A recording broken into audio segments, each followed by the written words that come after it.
These children cannot speak. No one knows what's going on inside their heads. They're autistic. Tonight on Frontline, the explosive story of a revolutionary method of communication. Here was a means of expression for people who lacked expression. Here was a way that you could find out what people were feeling and what they were thinking. Frontline investigates facilitated communication, the theory, the practice, and the controversy. My God, it's really true. This stuff is bogus. It was just so clear and so unmistakable. I was sitting there watching this. What's 6 times 2? Tonight on Frontline, Prisoners of Silence.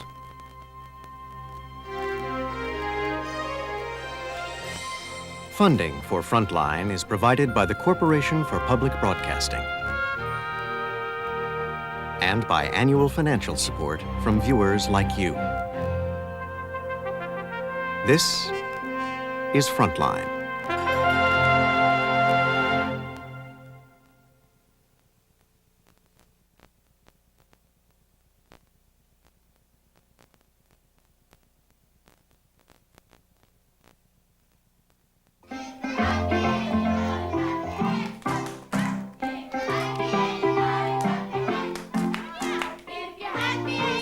Every American child knows this song. They can feel happy, and they know what it is like to feel happy. But to children growing up with the strange condition of autism, like these at the Boston Higashi School, the words may not mean much at all. Something has gone wrong with their developing brains. The children have a faraway look. Generally, they shun human contact.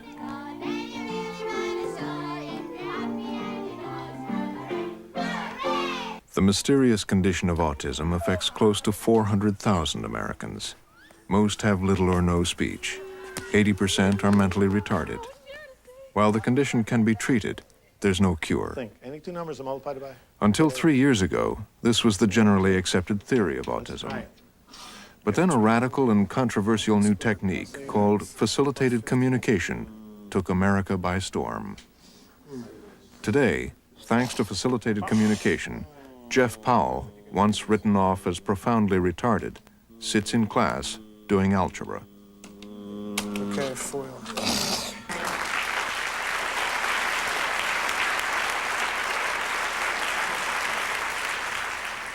Profoundly autistic Ben Lair can't speak, but can type his thoughts to an audience of people. Feel like you need patient friends like Mike. They fight for me. Professor Douglas Bicklin of Syracuse University thinks it the most important breakthrough in autism ever and is promoting it enthusiastically. The theory of facilitated communication claims that many, perhaps most autistic people are not retarded, but have intelligent minds imprisoned in bad bodies. R, either 4. Good. Go ahead. Delete. Did you want to delete that? Bicklin argues that autistic individuals, like Ellen, have many things to say, but are unable to say them because her body will not do what her mind wants. But with a little help or facilitation, holding her hand, wrist, or elbow, her body's often jerky movements can be smoothed out, allowing her to type letters on a keyboard. Talk. I. N. G. When Douglas Bicklin discovered the method during a visit to Melbourne, Australia, he realized that everything known about autism might be wrong. I knew that I had seen something terribly important. Here was a means of expression for people who lacked expression. Here was a way that you could find out what people were feeling and what they were thinking. And, you know, these were people who had a disability, the very definition of which suggested that the people might not have feelings, and certainly no ability to empathize with other people's feelings. This was a disability, the very definition of which was that people lacked imaginative ability. Well, you know, how do you do higher order mathematics without an imagination? How do you write poetry without an imagination? So it was quite clear that this was a means of expression that was revolutionary. The O.D. Heck Center for the Developmentally Disabled in Schenectady, New York, runs a large autism program. Stuart, how are you doing with us? Before facilitated communication, the staff never imagined that any of their nonverbal clients might be of normal intelligence. But then speech pathologist Marion Pitsis heard about the new technique being promoted at Syracuse University.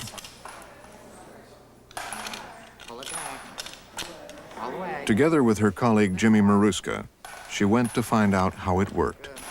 Very good. What's inside? What are you going to get? 3 of us went for the training first, and we rapidly trained everyone in our program, all 3 shifts, and had many, many clients typing at varying levels and with varying degrees of success, but it spread very, very quickly. I thought it was wonderful. At last, we were going to help these people communicate. We would find out what they really understood.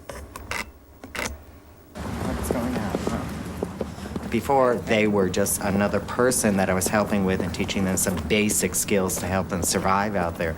But here along comes a person that can share their thoughts, that can talk to me, I can talk to them, we can have a conversation that's relevant. It was great. It was really super. I mean, you couldn't ask for anything more. All of a sudden, these people that we always treated as low functioning were right up there with us.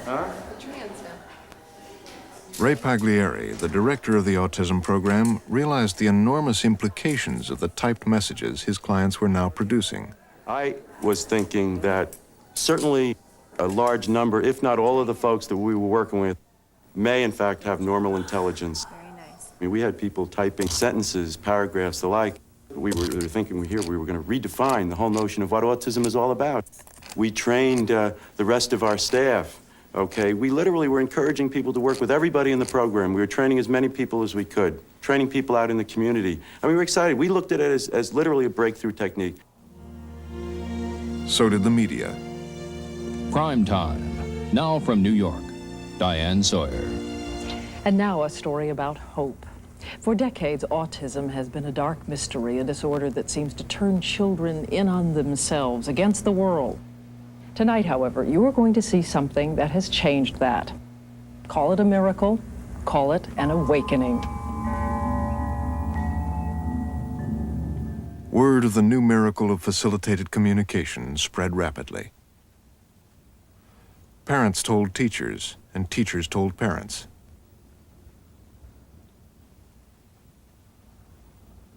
The system that carries matter from one place to another. Many schools embraced it.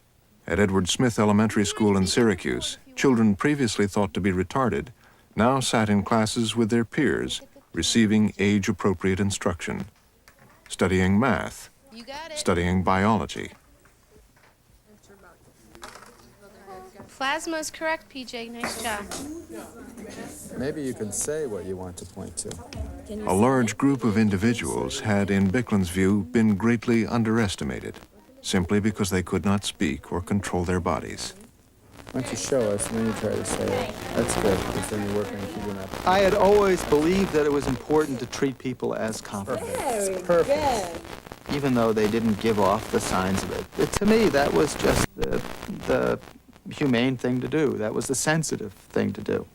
Okay, I'll give you a high five. The wonderful thing about facilitated communication is that once a person begins to communicate, you can ask the person, what's going on here?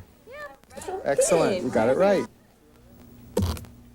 The words that emerged from the electronic communicators and letterboards spoke of loneliness, of being trapped in a prison of silence, of slavery, and of freedom. For Bicklund, a simple technique had redefined an entire group of disabled people. Jeff Powell, for example, is no longer seen by his teachers and peers as mentally retarded. He has become a celebrity at Baker High School in Syracuse. They stress he's an academically gifted student who writes poetry for the school yearbook.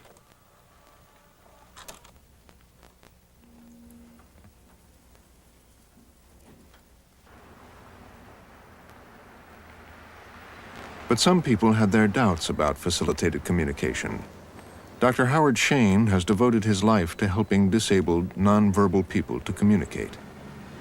At Boston Children's Hospital, he runs a center which finds technological solutions, enabling disabled people like Tony Bonfiglio, who has cerebral palsy, to communicate independently. Yeah, and he's throwing out something right now. He has a lot of pictures of this.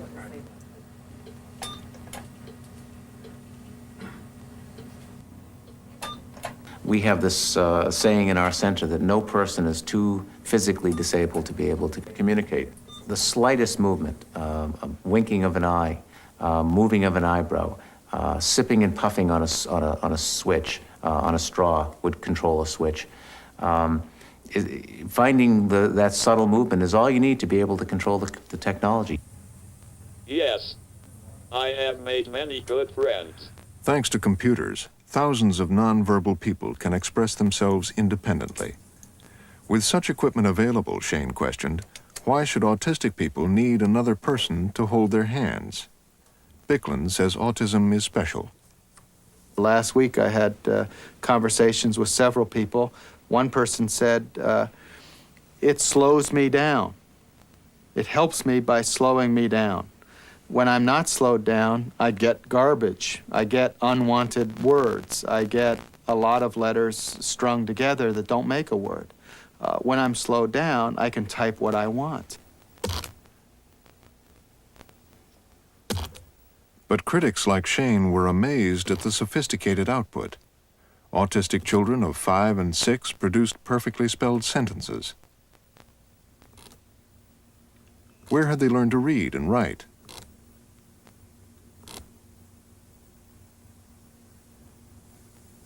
A difficult question had to be faced. Was the typing coming from the autistic individual or from the facilitator? The outcomes that were being reported were just so far out of line with what anyone had ever found. They're communicating in grammatically complete sentences. They're marking the tense correctly. Their spelling is accurate. They have insights that go far beyond their years.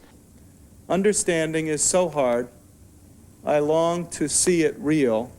I just hope, really hope, it's not a lost ideal. As I said, many of the accounts coming from people who are using facilitated communication as their means of expression have to do with loneliness. I think it's rather obvious that the way in which these children learned to read was the way that most of us learned to read. That is by being immersed in a language-rich environment. You go into good preschool classrooms and you'll see words everywhere, labeling objects, labeling pictures. You look at Sesame Street. We're introducing words, we're giving people whole words, we're also introducing them to the alphabet. On the other hand, having said that, it does seem to me that there's something unusual going on here when you see a number of children with autism who seem to have precocious ability. That is, they know a lot of words, and very often, quite long words. How is this? Is there something about the disability that allows them to focus in on language and to be able to put together words? A very small number of autistic people, savants, have spectacular abilities in narrow areas. The 17th of December, 1974. It was a Thursday. The 10th of June, 1917. It was a Sunday. The 1st of March, 2044. It will be a Tuesday.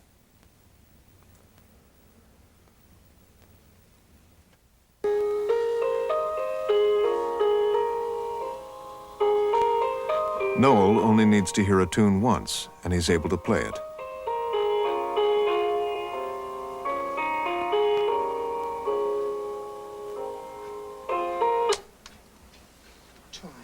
Try it now.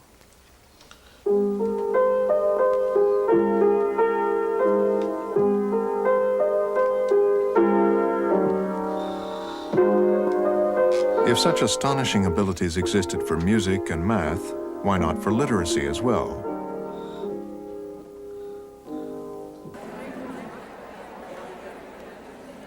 To parents and professionals, facilitated communication had given hope where there was none. They flocked to Syracuse by the thousand to learn from Douglas Bicklin and his staff at the newly founded Facilitated Communication Institute. Welcome to the 1993 Conference on Facilitated Communication in Syracuse, sponsored by the Facilitated Communication Institute at Syracuse University. Many parents had longed to know what their silent autistic children were thinking, had longed to have conversations with them. Facilitated communication appeared to be a dream come true. She had been tested in the past, and they said she had an IQ under 10. And I believed it was a little higher than that, but not much higher. And when I heard about facilitated communication, I said, granted, it might work with some people, but I doubt that, and I'm sure it won't work with her. It was a college student who started it with her, and I watched her twice, and I couldn't believe what I was seeing. Since then, Charisse has typed 120 poems, 9 short stories. She talks about everything she feels. This past year, in October '92, a wonderful person came into her life who had gone through Doug Bicklin's program here at Syracuse University, and she believed in facilitative communication. And she said, do you know Stacy can write? And I cried. I couldn't believe it. I said, no, you're wrong. This is my kid. She's learned 6 signs her whole life. This can't be true. But she kept at it. She said, Kathy, she's telling me this and she's telling me that, and you've got to see it. So one day she came over to the house, and she said, Stacy, I know you're excited after all these years. You must have something you want to tell Mom. And Stacy types out, I love you, Mom. Speech pathologists, social workers, and teachers felt just as passionately that FC had changed everything. It's changed the theory of autism alone, and that's pretty significant because what we've known as autism is almost completely different. It's almost like the label or term itself needs to be redefined because there are certain words that are under autism, under the DSM-3. There's this, and this. Well, we find that once we open this world for the kids, they are social now, they are appropriate, they do have language, they do understand. Lead. And advocates claimed FC didn't just work for autism, but for Down syndrome and other forms of mental retardation as well.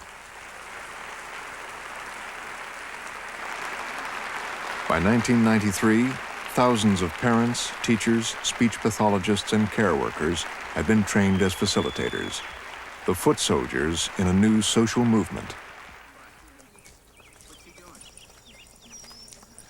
But some families had their doubts about the numerical technique, like the Girardis from Pike, New Hampshire, whose 17-year-old son, Matt, is autistic.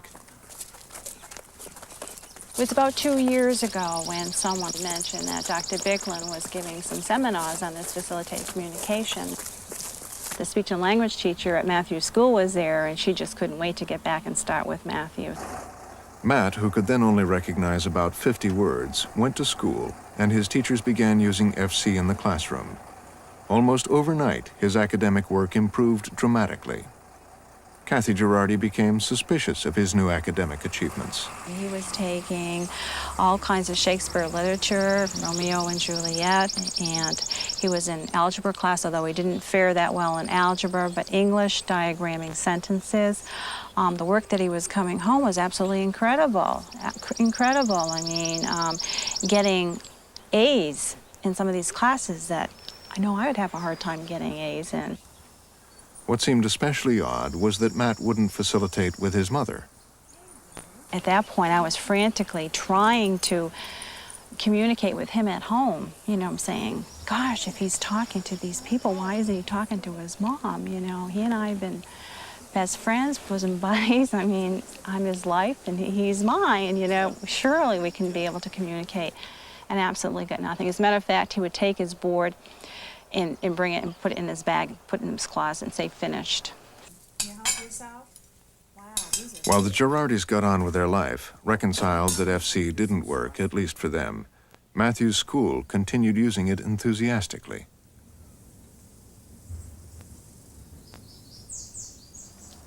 One day at school, Matthew and his facilitator, special education teacher Susan Rand, had a conversation. But it wasn't about Shakespeare.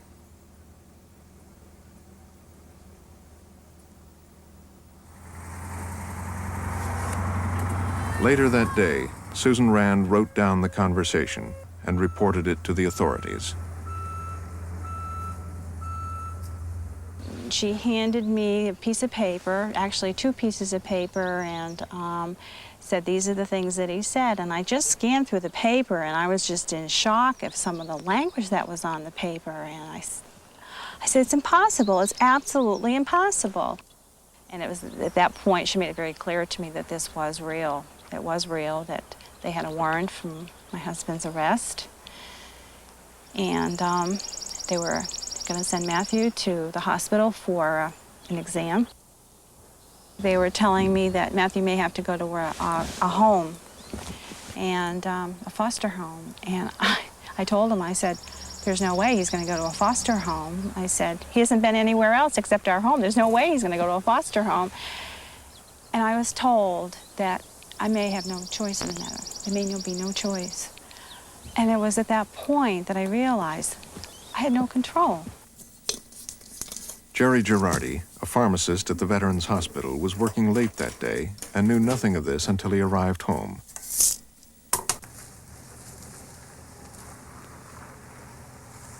I got home about 9:30. I pulled into my driveway, and Kathy came rushing down the driveway and started to talk to me.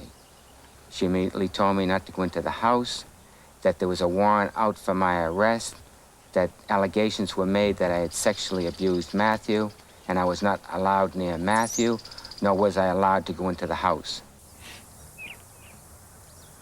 Forced out of his home, Jerry Girardi spent the next 6 months living at a friend's house, his family life destroyed because of the letters on the board.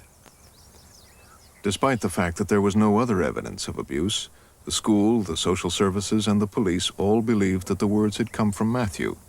Yet Jerry Girardi protested complete innocence. I told Kathy, there's got to be something wrong. It has to be happening someplace else. We have to call up the Autism Society in Washington and find out if they had any literature on facilitated communications and allegations of sexual abuse. When she called them up, they immediately sent us materials. And in these materials, it showed it was happening all over the country. There were cases in California, in Texas, in Georgia, in Indiana, in Oklahoma, in New York. The accused included parents, teachers, care workers. Some, like Jerry Girardi, had been forced to leave home. Some ended up in jail. Some parents had their children taken away. This is what happened last January to a family in southern Maine. Betsy Wheaton, a 17-year-old autistic girl, began using FC at school in 1992.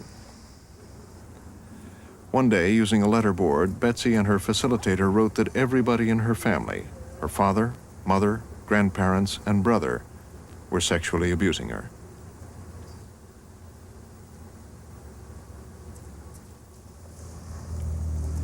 Betsy and her brother were immediately put in foster care while the case was investigated. The court appointed a local attorney, Phil Worden, as Betsy's legal guardian. Worden realized that this was more difficult than the usual abuse case. Before considering whether the allegations were true, the court had to decide a more fundamental question. Was Betsy the author of the allegations, or had they come from her facilitator? I was most worried in my heart about were we going to do justice in this case. If the communications were real and she was being abused, the idea that on a legal technicality we might send the children back would be just absolutely horrible. On the other hand, if these were not real communications, the idea that all this would happen to these family and these children on a bogus idea was also unacceptable. So to my mind, the stakes were extremely high on both sides, and it was very important that we reach a quality decision based on the truth.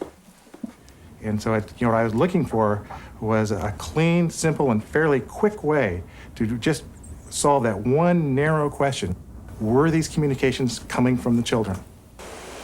All the parties agreed to invite an expert in communication to come and assess Betsy.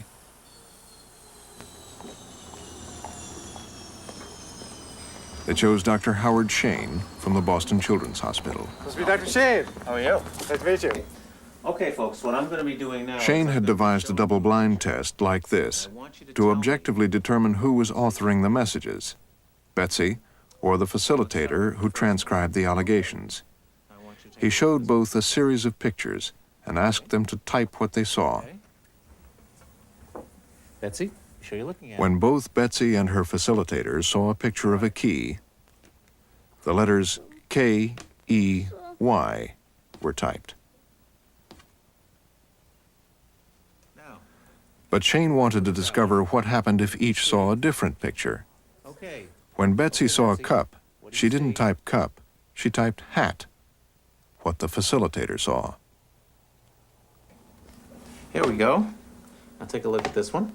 I want you to tell me what you see. Okay? When Betsy was shown a picture of a dog, she didn't type dog, but sneakers, what the facilitator saw. Okay.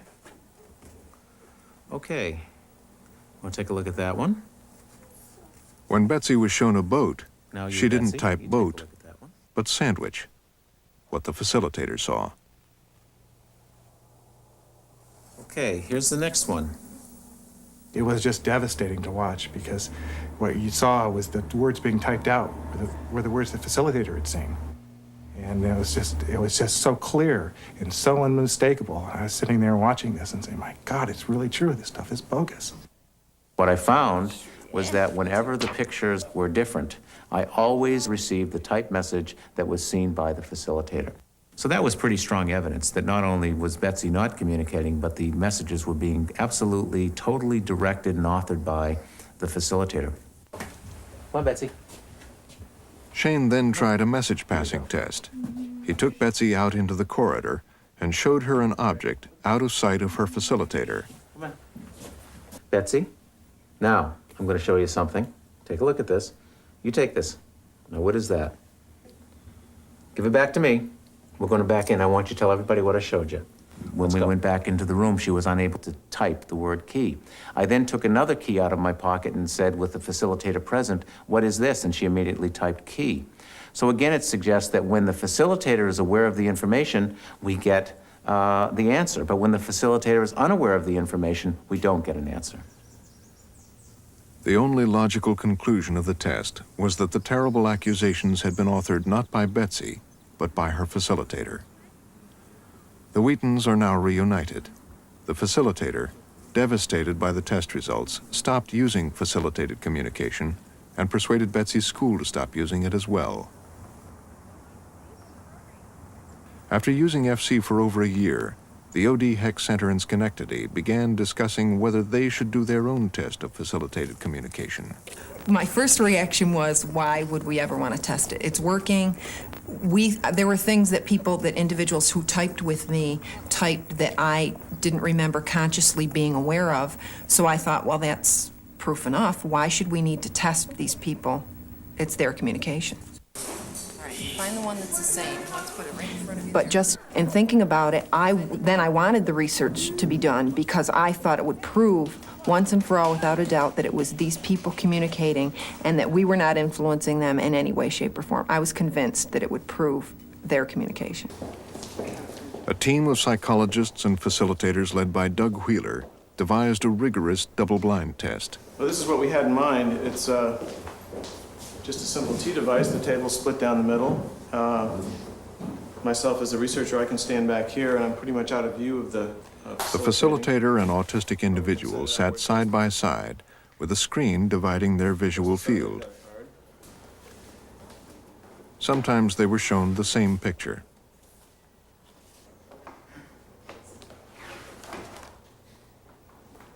sometimes different ones.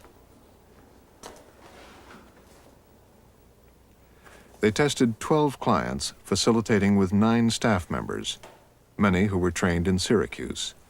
They ran dozens of trials. The results were shocking. We literally really didn't get one correct response. I mean, it was unbelievable, really, given you know, our prior belief systems about the whole thing.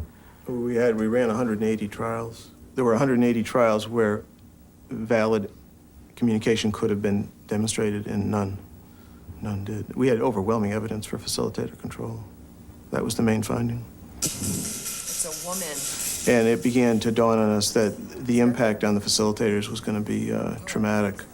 Their belief had grown to such an extent and was continuing to grow at that point where it really had become an essential part of their belief system, an essential part of their personality. And people would use phrases like, FC is my whole life, FC is my life. These people were dedicated. They spent their own money doing training. They spent their own money to buy Canon communicators. The dedication was phenomenal. And we had evidence that these people were all controlling the typing, and we knew it was unconscious. We knew these people had no idea they were controlling it. That was clear. So, yeah, we began to be very concerned. It was devastating to see the data just there in black and white in front of you. It was mind-boggling. There was no arguing it. It was clear-cut. To see the look on Doug's face, seated across the table from me, someone who I work with, whose opinion I trust, whose work I trust, I knew you couldn't argue. I couldn't argue with those results. It was devastating to look at it and see it there in black and white in front of me. It's like taking your best friend and going out and they're getting hit by a car and they're dead. I had the same effect. It's just like going through the death process. I mean, all of a sudden you're slapped with this thing. It's not there. It's a belief. It's something that's ingrained in me. I believe this. I centered a lot of things around this. And now all of a sudden, no, it's not. Life at OD Heck returned to the way it had been before facilitated communication. The clients learned the life skills they would need to survive outside. No longer were they expected to express their thoughts and wishes in complex sentences. It was like something had been taken away very, very suddenly, and I didn't know what to replace it with. It took me, I think, months before I could talk about it with some people without breaking down in tears. A copy of the OD Heck report was sent to Douglas Bicklin in Syracuse. I think that test has severe problems. I mean, one, you're putting people in what might be described as a confrontational situation. That is, they're being asked to prove themselves. As I pointed out, confidence appears to be a critical element in the method. If people are anxious, they may in fact freeze up in their ability to respond. They may lose confidence. They may feel inadequate. If there was a bias, it was a bias in terms of proving that it was real. I mean, we selected cards that people experienced in their everyday lessons. We ensured that the individuals participating were paired with the facilitators they had the most success with. We tried to make the setting as natural as it could be. We encourage people to bring the reinforcers that they use in their normal everyday lives.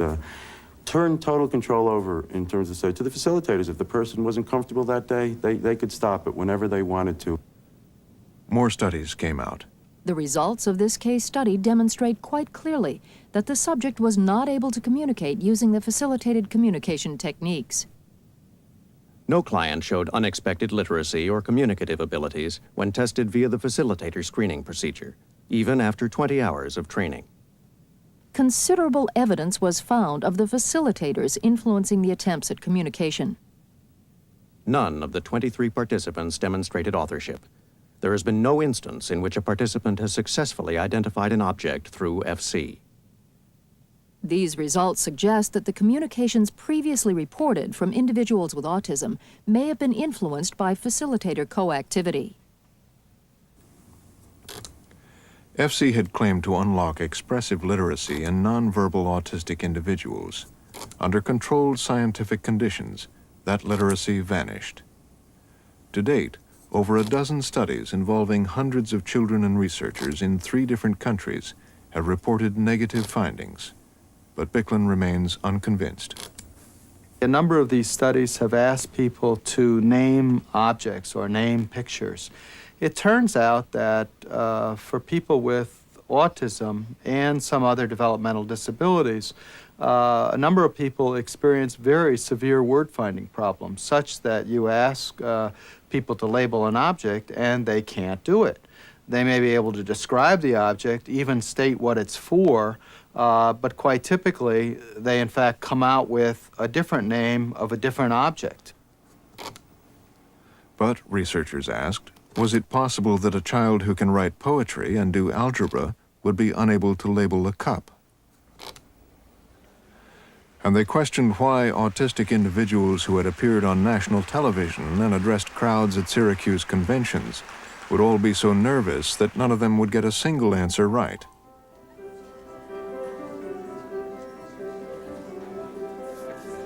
Despite mounting evidence, most supporters of facilitated communication, especially parents like Marianne Kalin, who wrote this song about FC, were undaunted.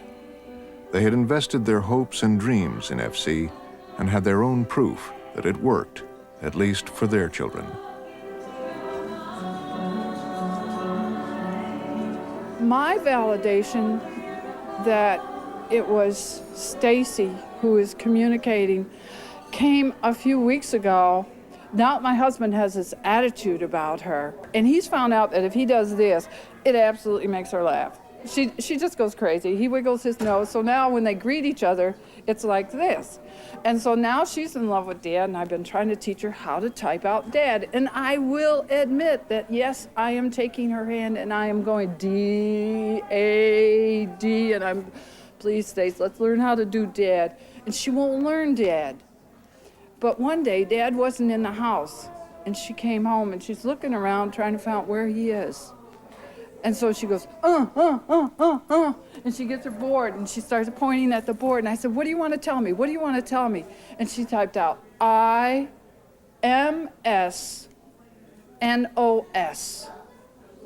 I said, what are you saying? And it's simple, it's shorthand, I miss knows. We have been trying to teach her the word for Dad, and she has created her own word for Dad. I don't need any more validation. My son has given me a lot of information, much of which I didn't know. A lot of it's been about what he wanted, and it's turned out that that's what he did want. He asked even for a trip to Hawaii, and he sat good as gold on the plane for 5 hours to Hawaii. And occasionally he tells me something I didn't suspect, like at the restaurant a few weeks ago, he said, he typed out, look at her mane, M-A-N-E. Well, I looked and the waitress had a ponytail.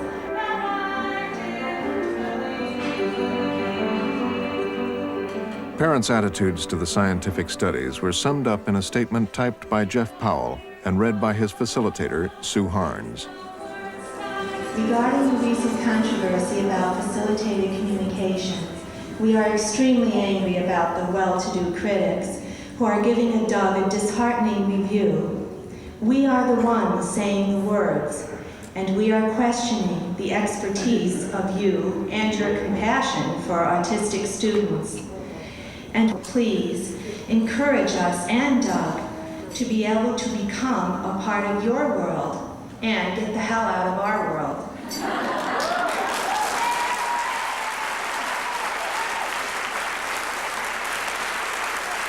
But there was now too much at stake.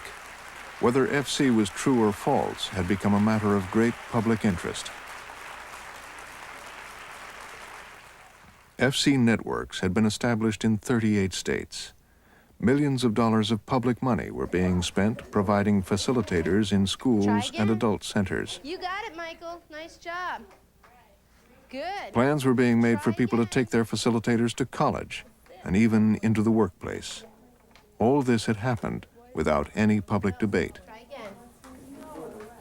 From public prosecutors to special educators, from social workers to parents, In their enthusiasm to adopt facilitated communication, they had chosen to overlook a number of things about FC that simply didn't make sense.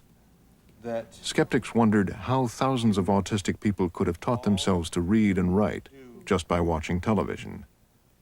And why should disabled individuals who can point by themselves need someone to hold their hands to type? Regret. And most significantly, they point out, why is it that most of the time, most of the autistic individuals are not looking at the keyboard? It's certainly true that a touch typist can type without looking at the keyboard. Connie Cesari, star graduate of the Catherine Gibbs School, can type 100 words a minute without looking. She has memorized the layout of the keys. But before starting, she registers her hands in a home position. This is her reference. Frontline wanted to see if she could type with one finger without looking.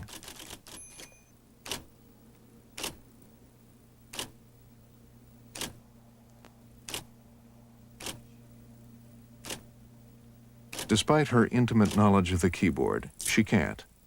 Nobody can. Without a reference, it's just impossible.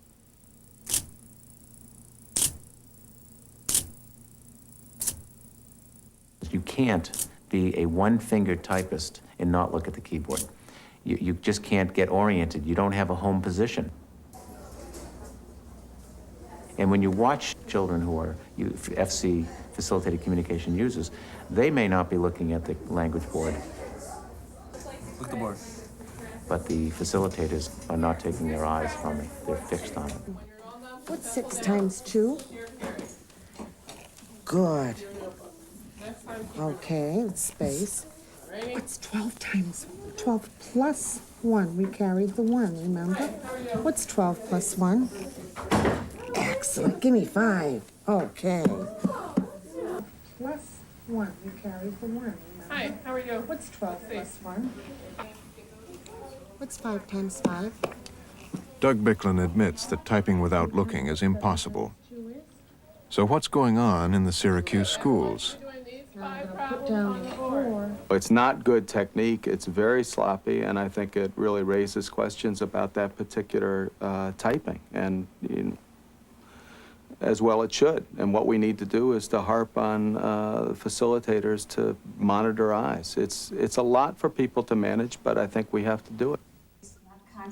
But does the Facilitated Communication Institute practice what it preaches? In the conference last May, Annegret Schubert, arguably the most expert facilitator in the world, gave a seminar on the importance of clients looking at the keyboard. Are able to work with less support. Is there anything you want to share with me about it? Yet minutes afterwards, she was in the corridor talking to a man with his eyes closed and a letterboard moving around in the air.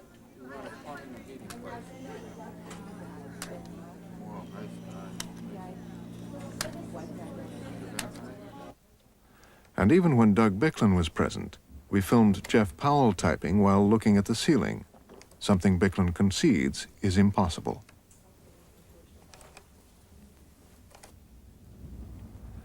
As Bicklin admits, this is a serious matter. If the autistic individuals are not looking, then the facilitators are effectively putting words into their mouths. Scientists in Australia had warned Bicklin of such dangers. This videotape especially concerned them. Rosemary Crosley, the founder of FC, is facilitating with a head injury victim in a coma to make a very important decision about where he will live. Because the man is in a coma, his head pointer barely moves throughout the taping. By drawing a line on the screen, it is easy to see that Rosemary Crosley is ever so slowly moving the board.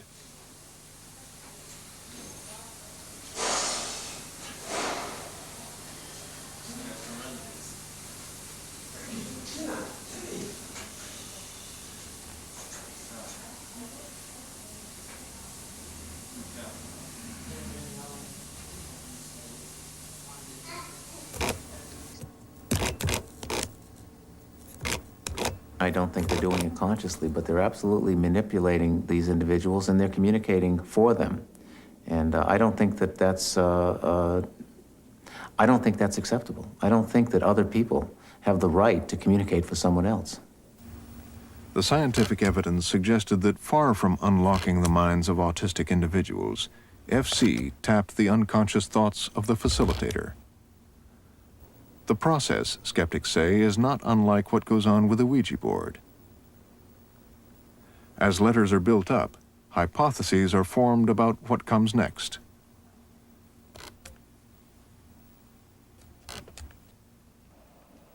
The facilitator who attributes the output to the autistic individual is unaware they are controlling the typing.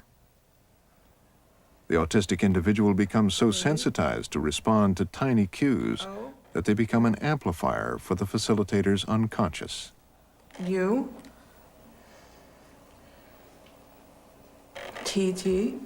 Do you ever have a nightmare that instead of liberating people, FC might end up enslaving them? Yeah, that worries me. That worries me that people would be in some way, you know, that people are being influenced. There's interpretation of things that, you know, we see that happening, and it troubles me. It troubles me. I think it's terrible. Did he you in your mouth? No. Did he your toes? But what explains the high number of facilitated abuse allegations?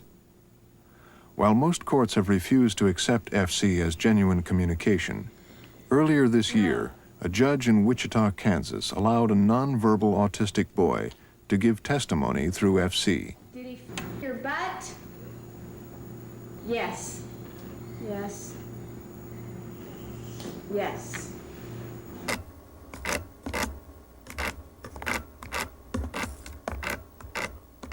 Why the facilitator is making these allegations on behalf of the child, I don't know. Whether they've been abused themselves, I don't have any sense of that. Maybe they've been persuaded. If you look at the literature from Syracuse University, they're suggesting that 10%, make that 13% of the children in their initial study had alleged that they had been sexually abused. Now, if I attended a conference and I was told that 13% of the people in the initial study had been sexually abused, I'd go home and wonder, well, maybe my students are being sexually abused, so maybe the idea is being planted. Syracuse University is now in the position of having an institute dedicated to researching, teaching, and promoting a technique that all the scientific evidence says is not real. The university even has 7 students doing research theses on facilitated communication. A well-meaning social movement aimed at giving a voice to a group of disabled individuals has developed into a bitter controversy, which some critics have dubbed the cold fusion of human services. They ask why millions of dollars were spent on a technique without first proving it worked, and if unproven, why did thousands of autistic children waste precious years sitting in advanced classes instead of more appropriate education? These are also the questions families like the Girardis are asking. Families whose lives have been turned upside down by FC. After 9 court appearances, social services carried out a controlled test of Matthew, which proved he wasn't capable of authoring the accusations against his father. Last February, the prosecutor dropped the case, and the family was reunited to continue with their lives. The facilitator left the state, but the school continues to believe in FC.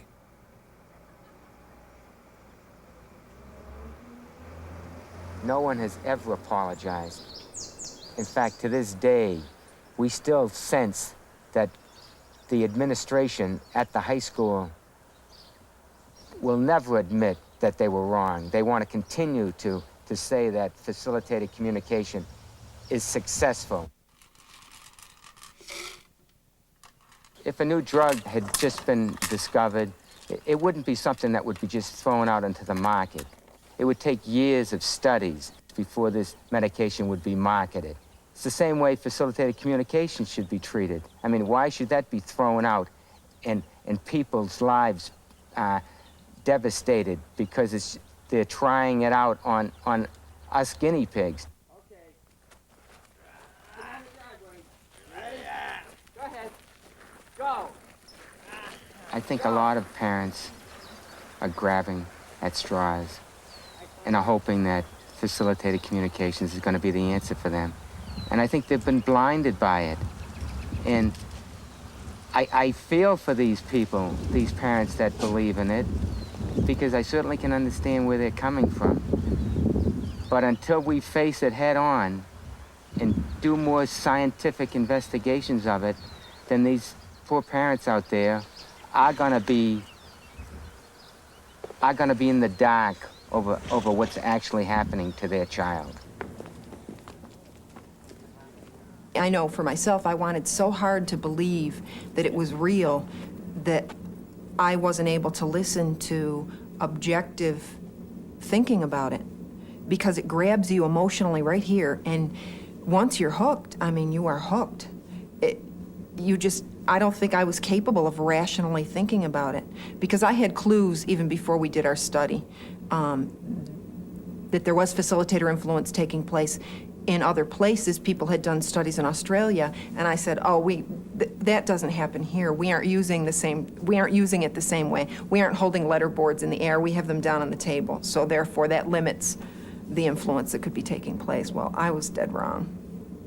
It was amazing to me to see how willing people are to abandon their beliefs and adopt a new belief without verification, and do that virtually overnight. Because it happened to myself. And when I think back on it, if I had just thought about the literature on autism and thought about the studies I was familiar with, I would have known that the phenomenon of FC was illogical, that it probably couldn't exist. But I was so caught up in the emotionality of it, and it just taught me a lot about human nature. Despite everything, Douglas Bicklin and the Syracuse Facilitated Communication Institute remain committed to FC. They believe that time will prove them right. I don't say I'll refuse to accept any amount of evidence. I've never said that. What amount of evidence would you accept? John, what I've said is we already have some evidence that this is for real. I think the challenge is, can we demonstrate it for, each person who's using it? That's the challenge. It's very easy to fail in one's attempt to demonstrate something. It's usually more difficult to be successful. So it almost doesn't matter how many instances of failed studies we have. What we need with any one individual are instances where the person succeeded. When he gets the letter that he wants, he hits the switch as he just did. I know, it's really hot in here, isn't it? Oh, thanks, Tony. And Tony just told us he's hot. Now, Tony's been coming... I've tried to find a middle ground. I don't know what the middle ground is. A year or so, and doing Either it works or it doesn't work. It doesn't work, so we have to abandon it. Abandoning it means that we just come back to where we are, come back to reality.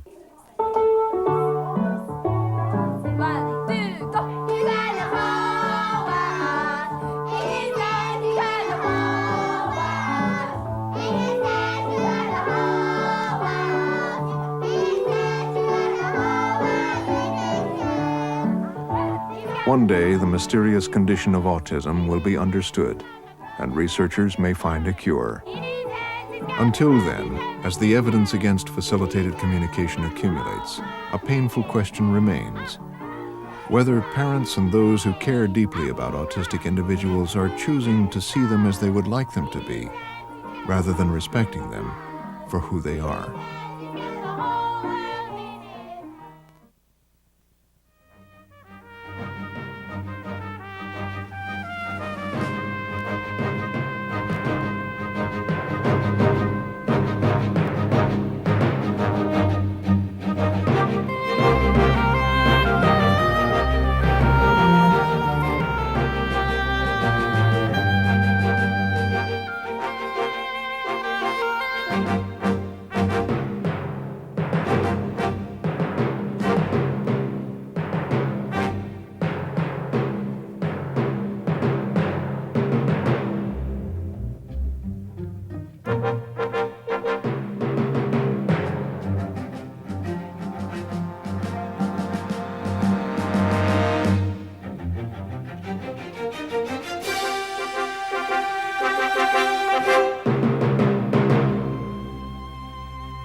Funding for Frontline is provided by the Corporation for Public Broadcasting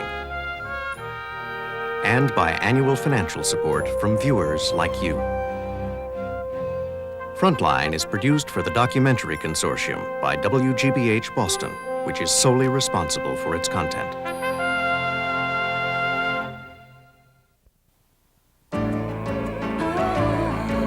This is PBS.